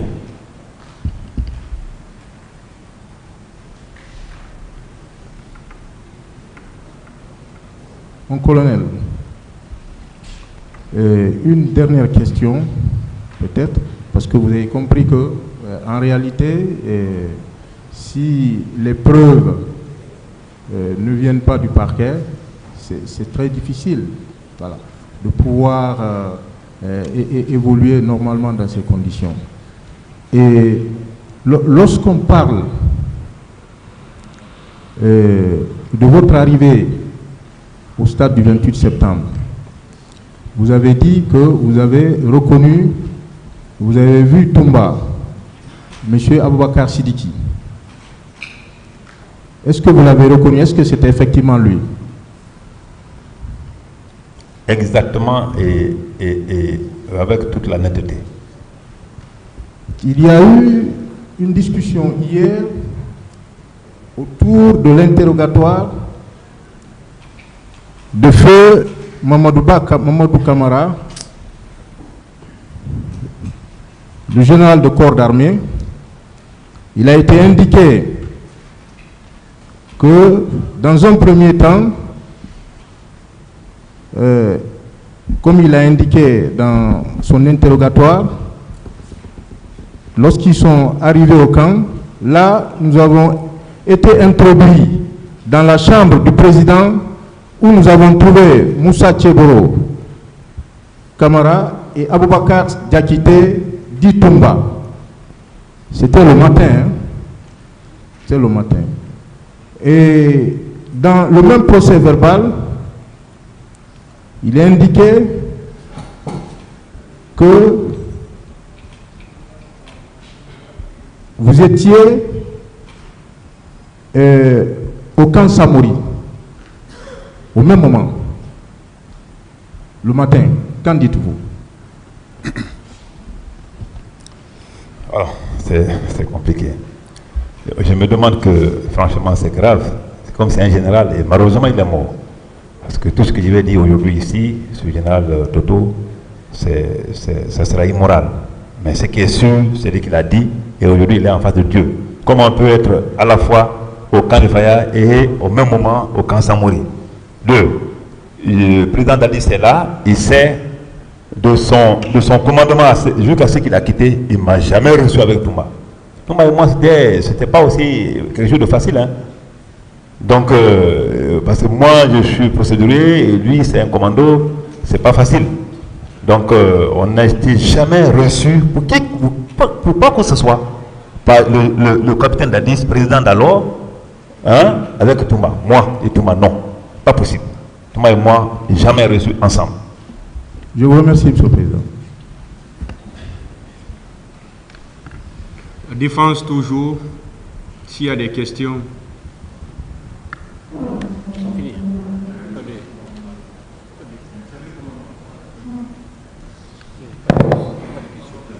Ministère public alors.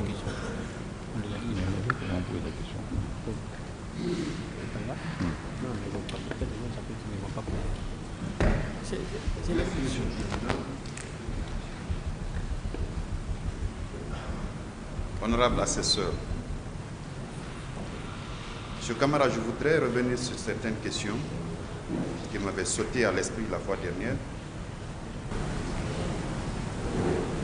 Et vous aviez dit que votre présence au stade du 28 septembre, ce 28 septembre 2009, c'était dans le but d'accomplir un devoir de sortie. Vous confirmez cela? Oui, monsieur le procureur. Bien.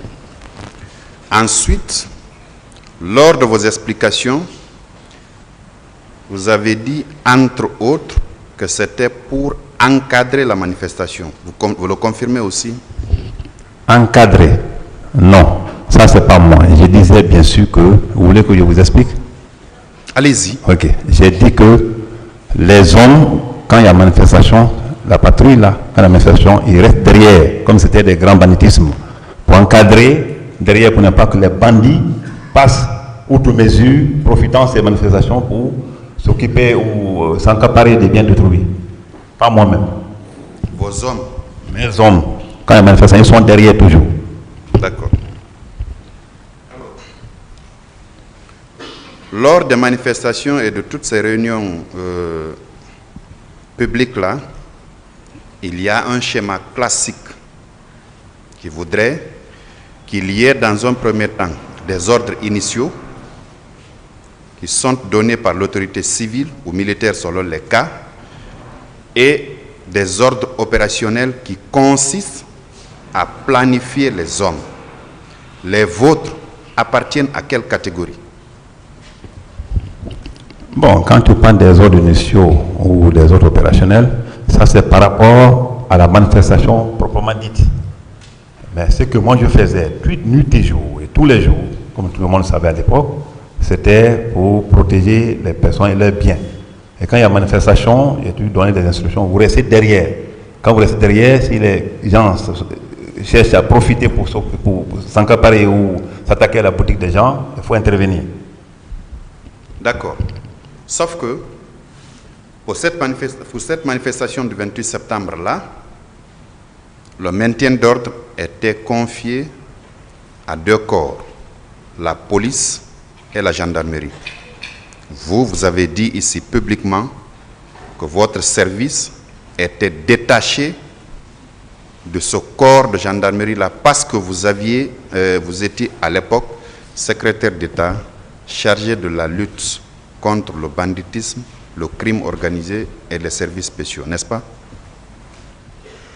Qu'est-ce qui explique alors votre présence, vous, et la présence des hommes qui étaient sous votre commandement au stade du 28 septembre, alors qu'on y avait planifié des policiers et gendarmes pour l'encadrement de la manifestation qui avait été projetée? Merci, monsieur le procureur. Je disais que, en ce qui me concerne, je pense que j'ai largement expliqué. Oui, vous avez largement expliqué, oui. Excusez-moi. Oui, oui, je reviens. Vous avez l'obligation, ici, vous avez un statut. Vous êtes un accusé. Les questions ont un sens. C'est de nous vers vous, pas l'inverse. D'accord? Vous avez le choix entre répondre à la question qui vous est posée et de vous abstenir. C'est les 2 choix que vous avez. Je suis là-dessus, c'est juste un commentaire que je voulais faire. Je dis que... Répondez à ma question. Je dis que ma présence, je l'ai expliqué que je partais chez moi. Et c'était pour vraiment accomplir un devoir civique, un devoir humain, m'adresser aux gens comme je l'avais toujours fait d'ailleurs tantôt, m'adresser au public pour leur dire ceci et cela. Et vous m'avez vu, ou vous avez vu comment les gens m'ont accueilli. Je pense que ce n'était pas un mal à soi, à mon entendement. C'est maintenant aujourd'hui je comprends que tout ça a été un problème. Alors, par rapport à mes hommes, je pense que c'est la patrouille de ce tartère-là, ce jour-là, qui s'est retrouvé devant le stade, parce que le public est devenu maintenant vers le stade. Mais celui qui est mieux placé à répondre à cette question, je pense que c'est le colonel Farima qui était chargé à l'époque de la patrouille. La question que vous est posée, elle n'est pas posée au colonel Farima. J'ai répondu.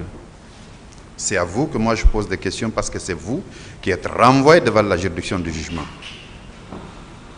Colonel Farimba dont vous parlez, le pôle des juges d'instruction ne l'a pas renvoyé devant cette composition criminelle.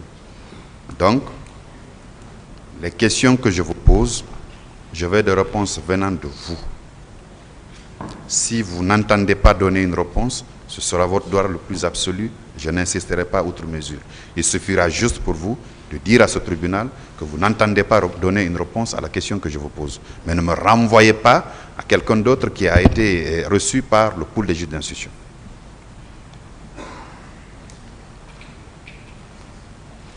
Je poursuis.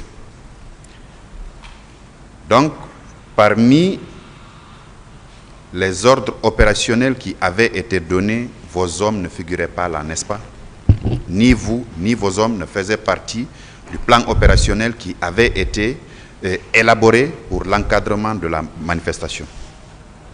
Je dis oui, le procureur, et je donne l'explication. Je donne l'explication déjà, j'ai dit que ce ordre opérationnel par rapport au maintien d'ordre, non, mes hommes ne faisaient pas partie. Mais par rapport à notre mission régalienne de tous les jours, et ils étaient là pour, comme j'avais toujours dit, il y a manifestation, vous restez derrière pour voir si quelqu'un ne va pas s'attaquer à la politique d'autrui, comme ça a été toujours le cas. Parfait. Alors, vous étiez commandant au moment des faits, n'est-ce pas? Excusez mon ignorance. Quel est le grade qui vient après celui de commandant? Le lieutenant-colonel. Voilà. Vous êtes passé à ce grade-là, lieutenant-colonel, à quel moment? Fin 2009. Fin 2009, je pense. Fin 2009. Oui. Je peux considérer au mois de décembre 2009.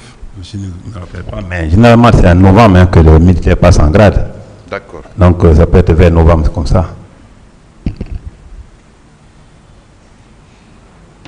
Ensuite, lieutenant-colonel, vous avez dit? Après lieutenant-colonel, c'est le grade de colonel qui arrive. Oui. Vous êtes passé à ce grade à quel moment? Je pense qu'il y a un avancement global de 2010, quand le Sekouba a passé la main à Chouj, Sekouba a passé la main à Alpha Condé. Je pense qu'en ce moment-là, il y a un avancement global qui nous a fait passer aussi. Très bien. En fin 2009, quand vous passiez du grade de commandant au grade de lieutenant-colonel, ça se fait par décret, n'est-ce pas? Par décret? Oui, je pose la question. Si c'est par décret? Oui, je pense que oui. Voilà. À l'époque, qui a signé le décret qui vous a fait passer de commandant au grade de lieutenant-colonel? Général Sekouba Konaté. Général Sekouba Konaté. Oui. Très bien. En 2010, avant que M. Sekouba Konaté nous passe le témoin à M. Alpha Condé, c'est en ce moment que vous avez été promu colonel. Tout à l'heure. C'est par le même Sekouba Konaté que vous êtes passé à ce grade-là? Oui. Très bien.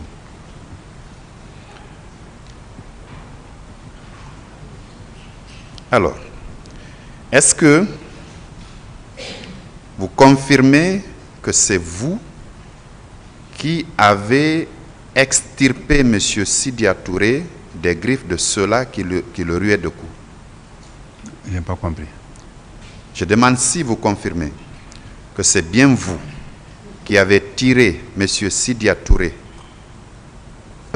qu'on ruait de coups aux griffes de ceux-là qui lui donnaient ces coups-là. Vous le confirmez? Je ne comprends pas la fin de votre question. Que c'est moi qui ai tiré M. Sidia Touré d'où? J'ai cru entendre que on donnait des coups à M. Sidia Touré au moment où vous êtes venu le tirer de là. Ou bien je n'ai pas bien saisi? Non.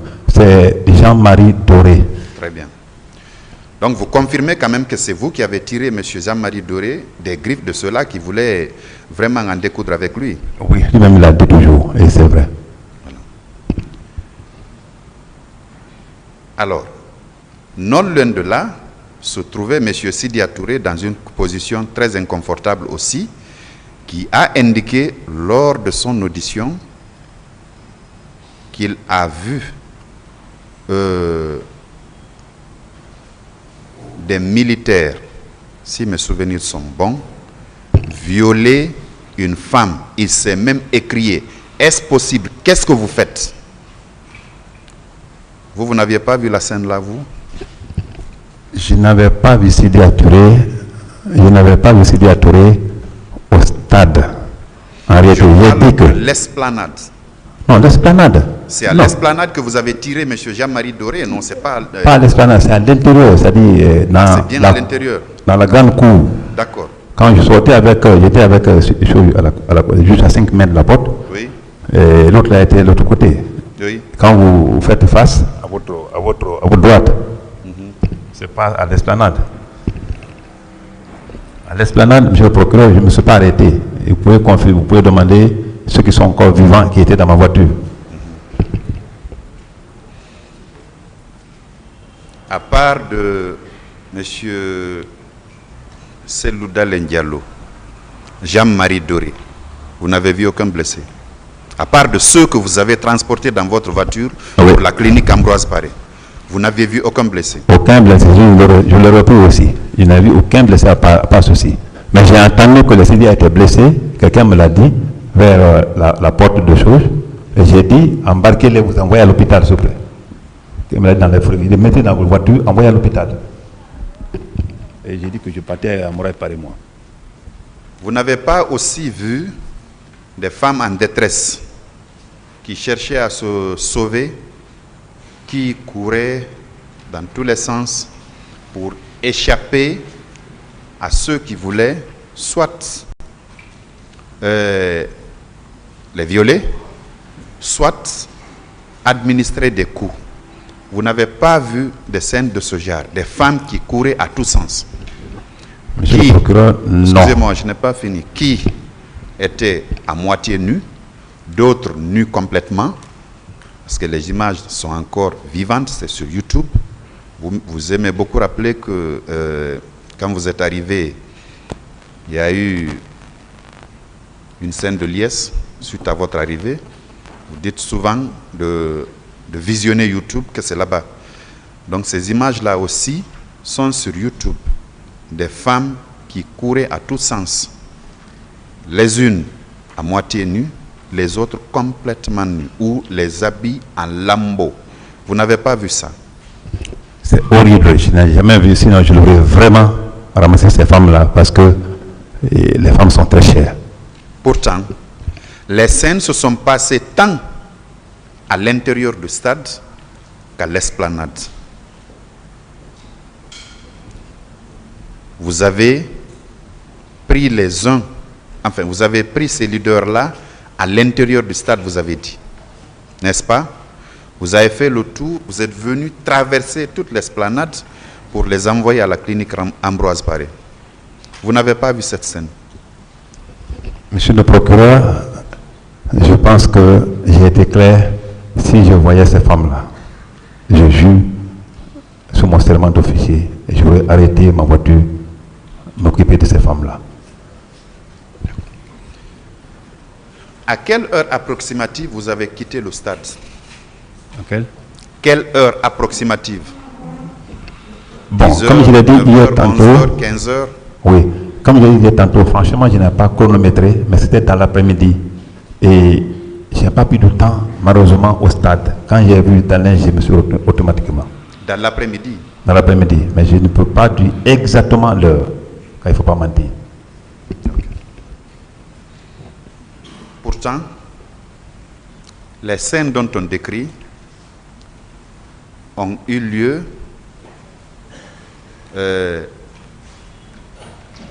le matin et ça a continué. Et est-ce que vous avez trouvé le portail du stade grandement ouvert quand vous partiez pour récupérer ces leaders politiques-là? Oui, c'est pas sur le portail que les gens sont rentrés. Donc, naturellement, c'était ouvert. C'était ouvert. Oui. Vous avez eu accès à la pelouse du stade? Pas du tout, comme je l'ai tantôt dit. J'ai rencontré celui qui sortait déjà vers la porte et il peut l'avouer ici. Il marchait, hein? Il n'était pas encore totalement blessé. Il n'était pas totalement blessé? Oui, je pense que oui. Parce que moi, je n'avais pas vu. Quand je l'ai vu, on parlait. Lui, moi, on a parlé. Oui. S'il y a des images, certainement. Lui, il sortait, vous rentriez? Oui, oui, moi, je sortais et moi, je rentrais. On s'est croisés. Quand j'ai croisé, on s'est même arrêté un peu. Il m'a expliqué la scène. Et c'est ainsi que je l'ai dit, mon frère, j'ai donné ma version des faits. Après, on a continué. Il vous a expliqué là?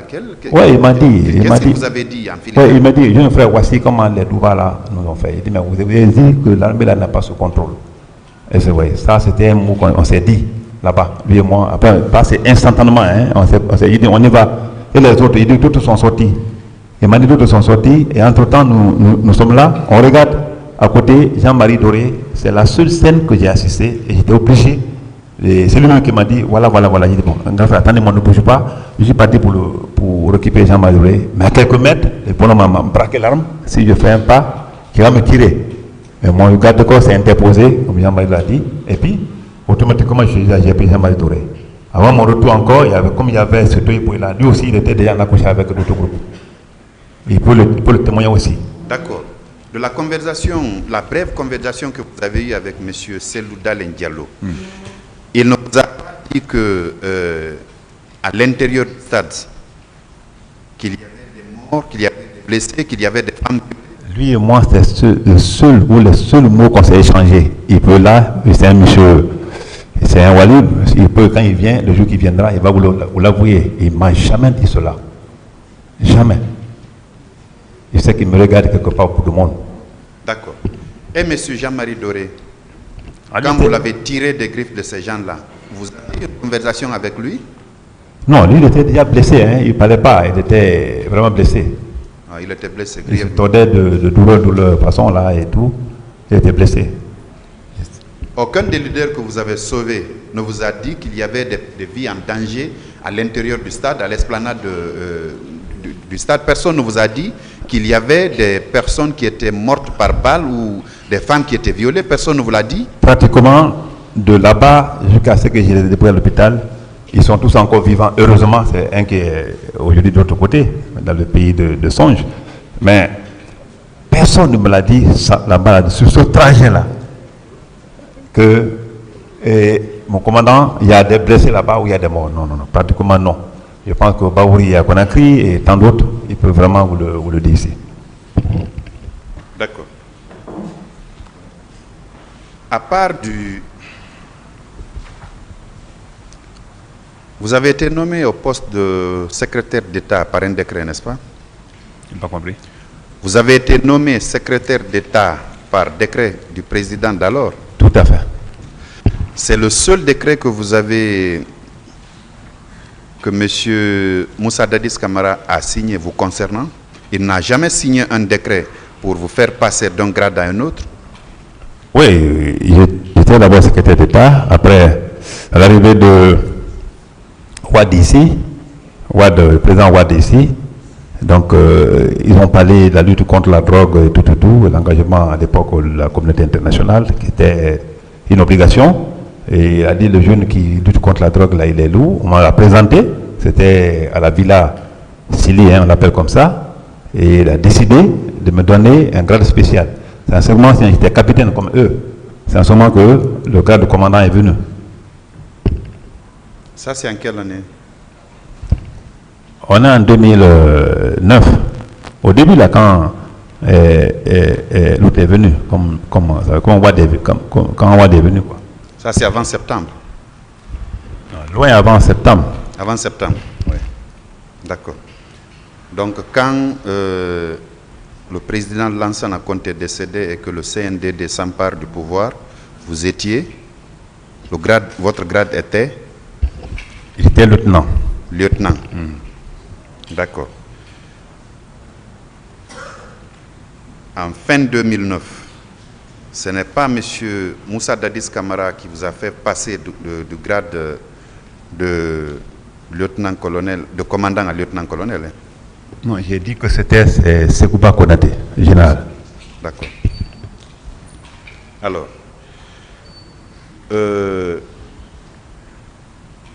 est-ce que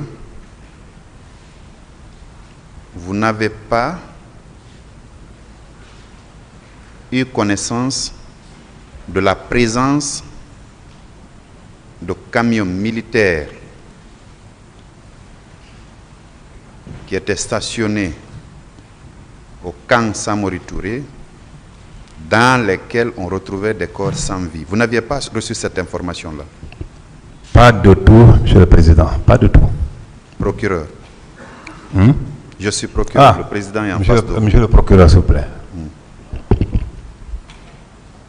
Vous n'avez pas reçu cette information-là? Pas de tout, Monsieur le procureur. Ni au camp Samori, ni au camp Alpha Yaya? Non. Au camp Samori, je vous ai dit, le camp Samori, le dispensaire est déconnecté du camp par un mur séparatif. Donc j'étais avec les leaders là-bas et ils savent que j'ai pris un peu de temps avec eux pour leur remonter le moral et je n'avais pas appris cette information, franchement. Aviez-vous été informé peu après les événements du 28 septembre que on a décidé de passer une couche de peinture au stade du même nom? Est-ce que vous aviez été informé que peu après les événements, on est allé peindre le stade? Après 13 ans, c'est un avocat qui l'a dit hier, et franchement, il tombait du nez parce que je n'avais aucune connaissance par rapport à ça, franchement. Je pose la question parce que la dénomination de votre service renferme les expressions de services spéciaux. Et à mon entendement, quand on parle des services spéciaux, c'est bien les services de renseignement. À mon entendement, si je me trompe, vous allez me rectifier. Et que dans cette litanie-là, vous étiez à même d'avoir pas mal de renseignements que vous filtriez probablement en direction des autorités de la place. Est-ce le cas? Une question? C'est une question. Est-ce que les services spéciaux sont des services de renseignement? Et à ce titre, si oui, alors, quand l'objectif de ces renseignements-là, c'est de les recueillir en direction de l'autorité de nomination ou pas? Bon, Monsieur le Président, oui. Monsieur le procureur, oui. Ce sont des services de renseignement à son genre. Mais je voulais simplement vous dire que ce service a été créé pour un objectif bien donné. Le trafic international de drogue, plaque tournante, le trafic de drogue en Afrique de l'Ouest, la Guinée était ainsi. Donc, ce service a été créé par le capitaine Dadis en concert avec l'ambassade des États-Unis à l'époque, qui a donné les informations, donc les recommandations. Donc, et pour créer un service comme ça, il faut mettre à l'intérieur qui doit faire quoi. C'est ainsi que les trois éléments la composaient. Grand banditisme, comme il y avait vraiment des types partout. Et la lutte contre la drogue, ça c'était juste la partie opérationnelle par rapport à la drogue. Et les services spéciaux, comme ailleurs dans le monde, vous s'occupez uniquement des renseignements dans ce sens-là. Et c'est vrai. Le sens de la drogue Le sens de la drogue est dans une grande recherche à ce niveau-là. Sinon, le pays est doté des services de renseignement intérieur et des services de renseignement extérieur. Donc,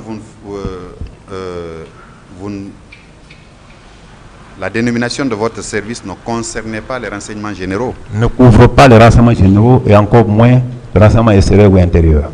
C'est spécifique pour la drogue, le grand banditisme et le crime organisé, c'est ça? Absolument. Quand j'ai cru avoir lu dans votre interrogatoire devant les juges d'instruction, vous avez décliné que vous êtes agronome de formation. Vous avez décliné que vous étiez agronome de formation, c'est ça? Que j'étais agronome de formation. Absolument, oui. Agronome, n'est-ce pas? D'accord.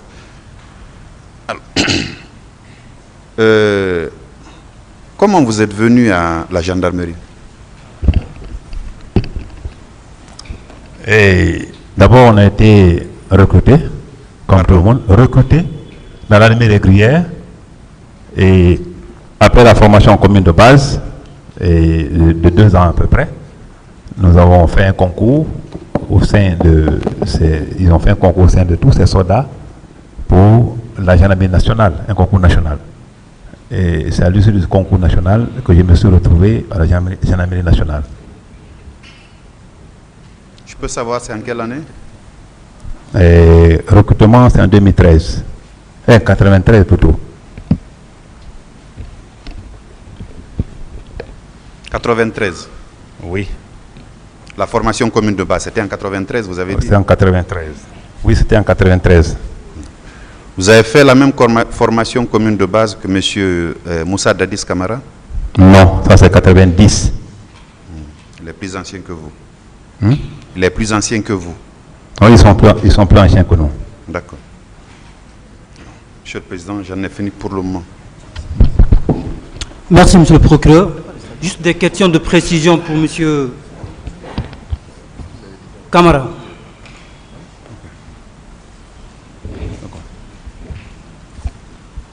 Monsieur le Président, vous allez me permettre, s'il vous plaît, juste avant de poser mes questions à Monsieur Camara, de lui faire lecture des déclarations, aussi bien de certaines parties civiles que de certains témoins. Qu'il vous plaît, s'il vous plaît.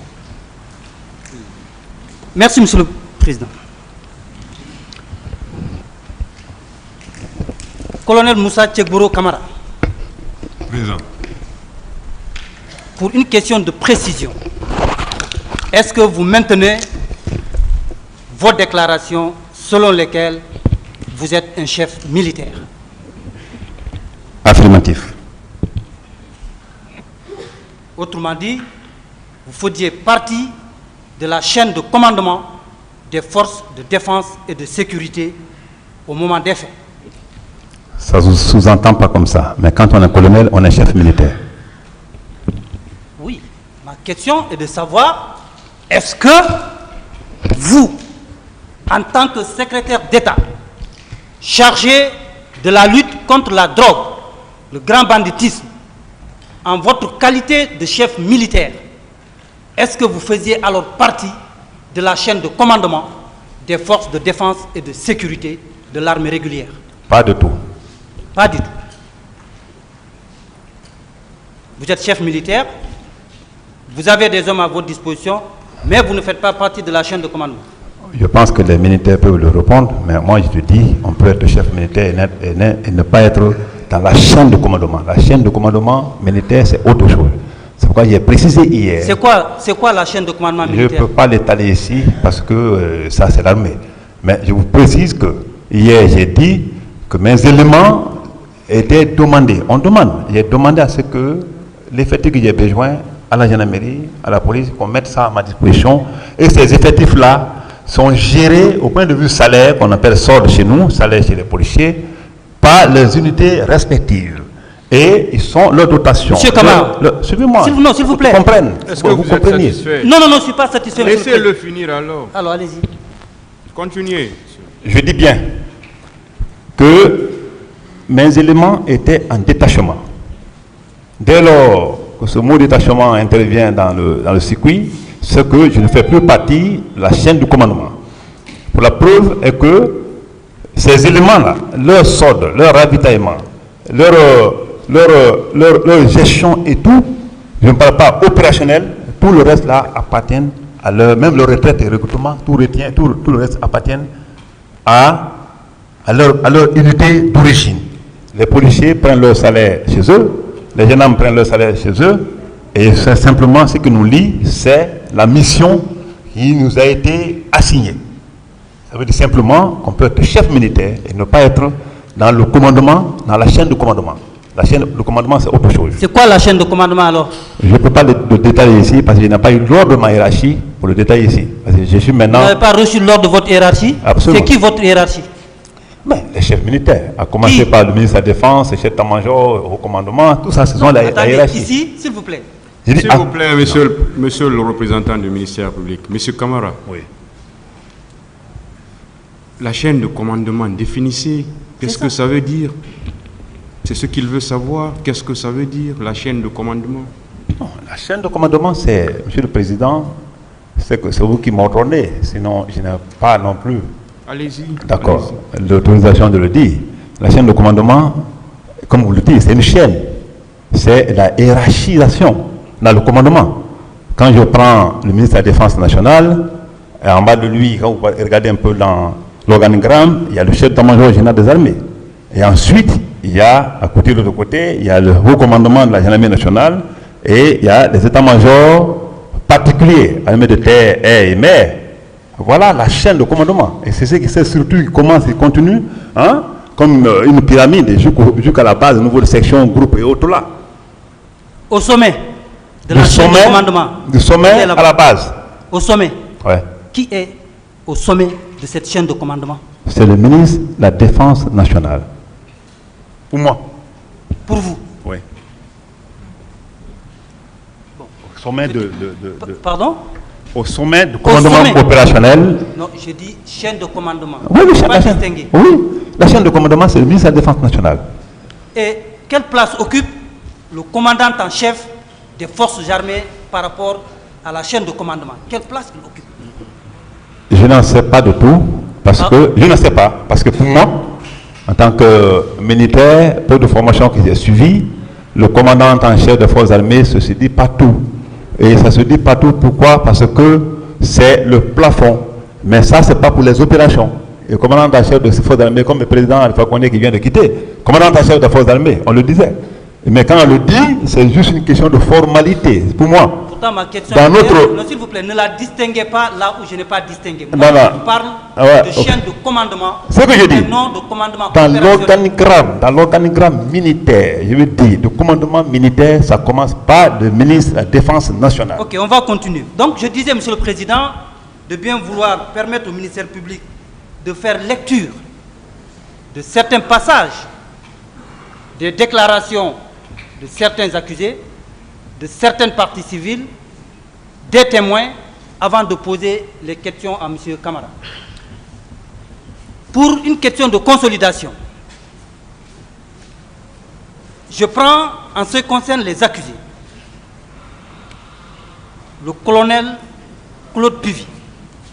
Il déclare: les militaires ont cité dans ce groupe les lieutenants Toumba Diakité, Marcel Guilavogui, son adjoint, le colonel Tchekbouro et ses hommes qui sont allés en intervention au stade. Est-ce que cela est exact? Non, monsieur le procureur, heureusement qu'il est là. Je prends, monsieur le président, les déclarations de monsieur Sidia Touré.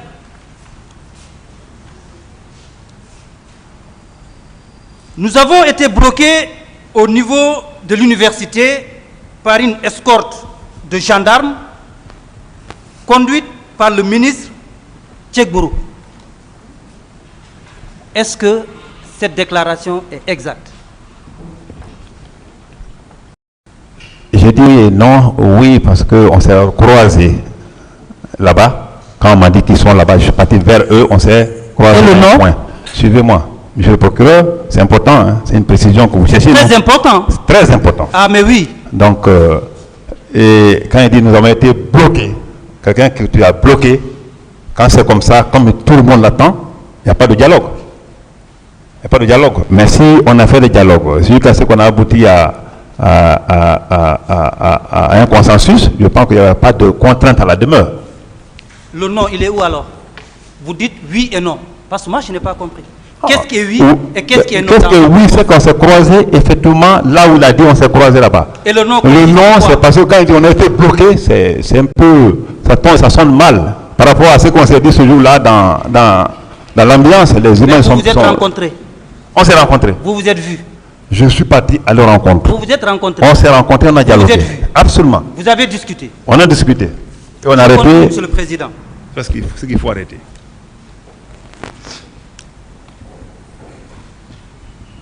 Monsieur Cellou Dalein Diallo déclare ceci: comme les manifestants arrivaient en masse au stade, nous avons décidé d'aller à leur rencontre. Arrivé au portail de l'université Gamal Abdel Nasser, nous avons rencontré le colonel Tchekbourou avec une équipe de gendarmes et de policiers qui nous ont interdit de passer. C'est exact ou c'est faux? Tu sais, vous savez, merci. Voilà, on va s'accorder sur quelque chose. Vous savez, depuis le début de cette audience, chacun ici de nous fait violence sur soi-même pour vous voyez les gens. Oui, parce qu'on est, s'il vous plaît, dans cette salle, on se veut respectueux, respectable, de sorte que on se vous voit. Donc faites violence sur vous-même pour ne pas nous tutoyer. Absolument. Hein? Cela est compris. Voilà, donc le maître me l'a dit déjà. Le maître me l'a dit déjà. Hein? Et je fais un effort dans ce sens. C'est pourquoi je suis revenu rapidement. Donc, je vous dis que... Je vous reprends. J'ai bien compris la question. Il est en train de répondre. Je réponds. Je vous dis, quand c'est M. Dalein, le président Dalein qui le dit aujourd'hui, ou le président Sidia, c'est bon. Mais moi, je dis, comme il a dit, il est venu à notre rencontre, on s'est rencontrés. C'est moi qui suis parti à leur rencontre, parce qu'ils étaient arrêtés là-bas. Ils ne venaient pas. Je suis parti le trouver là-bas. C'était même pas devant le portail de Gamal, c'était derrière. J'ai précisé l'endroit. Juste après le petit carrefour. Donc c'est là-bas, on s'est croisés, je suis descendu de ma voiture.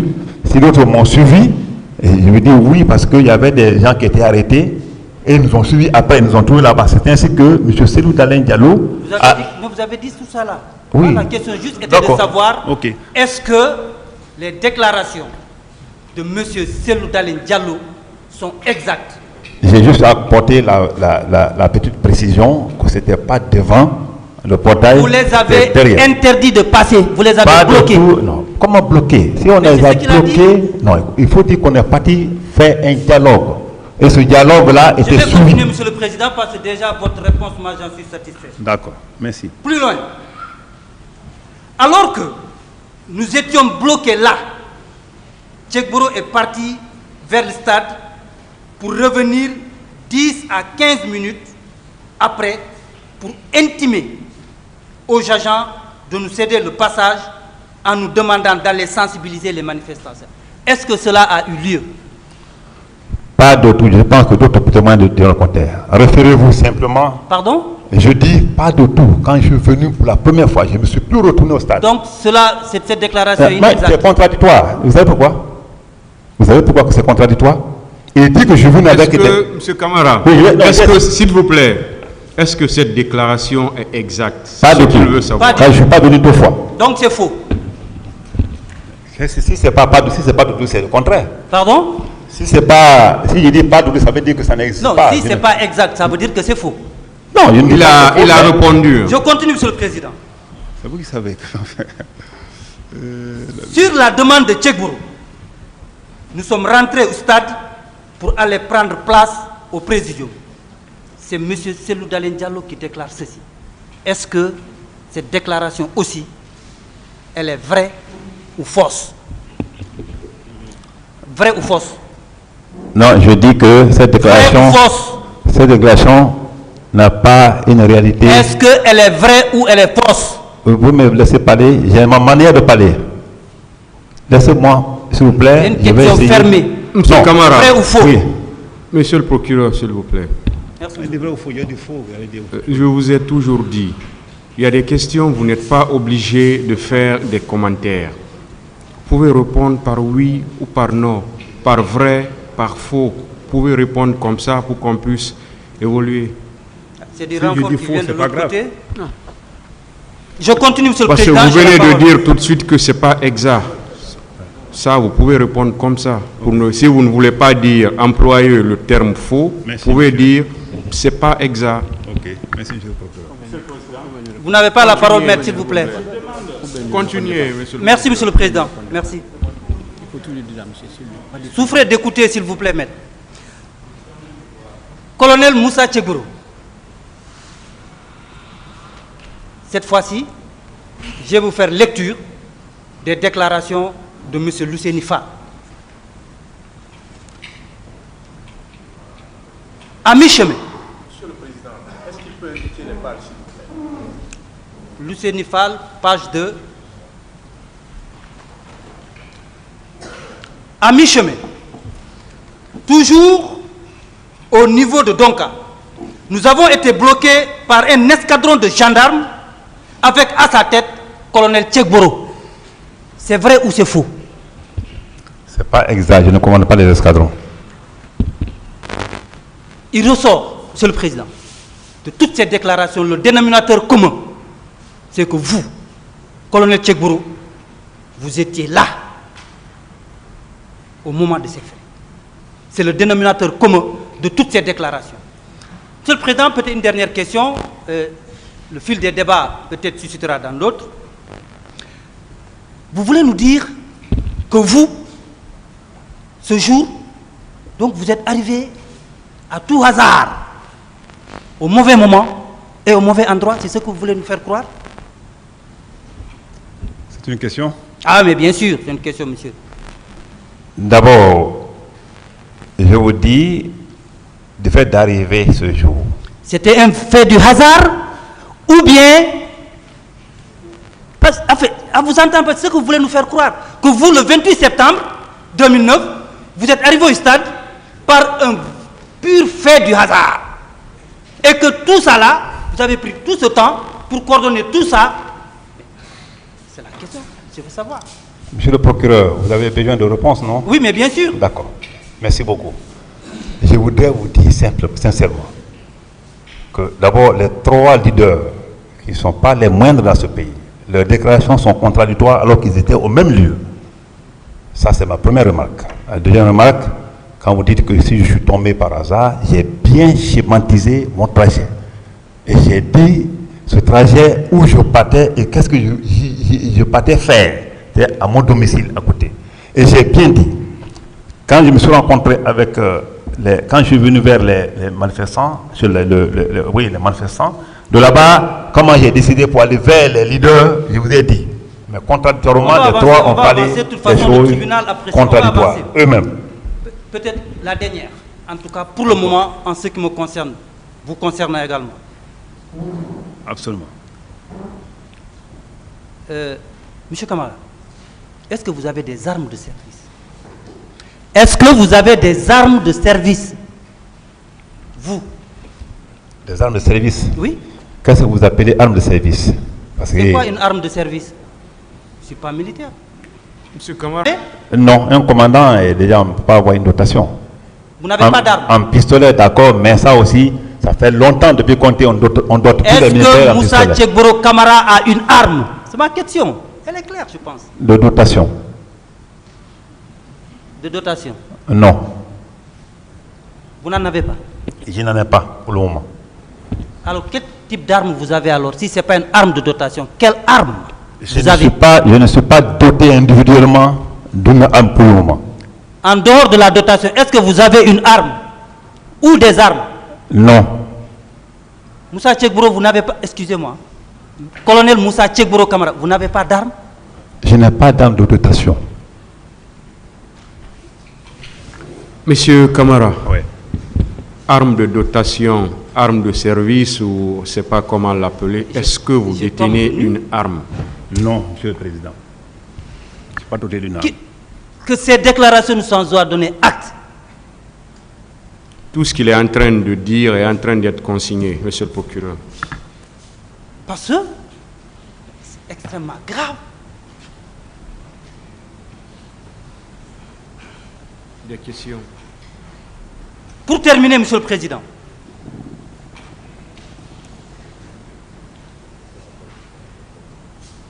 Colonel Moussa Tchegboro, à qui on peut imputer ces crimes odieux commis ce jour du 28 septembre 2009, selon vous? Selon moi, je ne sais pas. Non, selon vous. Hein. Oui, je ne sais pas. Mais je pense que ça, c'est à la disposition de la Cour. Nous sommes là pour ça, pour déterminer qui a fait quoi et qui est responsable de quoi. Et croyez-moi, ce sera fait. Ça me fera plaisir. J'en ai fini pour le moment avec le colonel. Je vous remercie, Monsieur le Président. Voilà, mesdames et messieurs, c'était là l'essentiel de cette édition spéciale de la RTG portant sur les événements du 28 septembre 2009, ici même au temple de Thémis. Vous avez constaté qu'après 4 jours d'un face-à-face sans merci avec le président audiencier, le parquet et la partie civile, le colonel Moussa Tchegboro Camara fait face à sa propre défense. L'homme persiste et signe n'être pas associé aux tueries du 28 septembre. Cependant, il a fait des révélations accablantes que vous avez suivies dans cette édition spéciale. Et on se reprend demain pour un autre pan de ce procès qui polarise l'attention de la Guinée, l'Afrique et le monde entier. Une fois encore, bonne soirée.